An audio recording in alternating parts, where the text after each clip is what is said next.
Everyone, welcome back to my mini vlog. So guys, আজি আমি অকমান উলাই গৈছিলো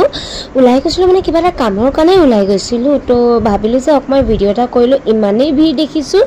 ভিৰ কিয় কাৰণে জানে নাই মই কৈছো ৰব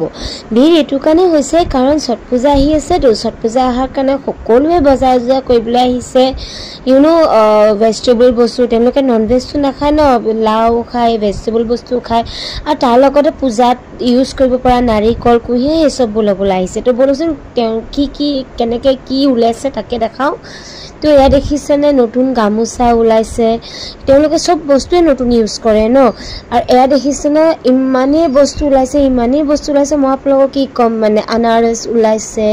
কুহিয়া উলাইছে ভেজিটেবলস উলাইছে মানে ঢেৰ মানে বস্তু এনেকুৱা উলাইছে নাৰিকল উলাইছে আৰু বহুত বস্তু দাম হৈ গৈছে এইখিনি সময়ত মানে সব ভেজিটেবল হক या যিকোনো বস্তু বহুত দাম হয় আৰু এই বস্তুটো পানী টেঙাটো খাই কোনে ভাল পায় মইতো বহুতেই ভাল পাওঁ পানী টেঙাটো খাই দে মই ইমানেই ভাল পাওঁ মই আপোনালোকক কি কওঁ আপোনালোকে ভাল পায় নে নাপায় মোক কমেন্ট সেকশনত জনাবচোন দে তো দেখিলে না কিমান ভিৰ হৈছে আৰু মানে মই কি কম মানে ভিৰ হৈছে স্কুটিখন লাহে চলাব লগা হৈ গৈছে উপায় নাই কি হৈ গৈছে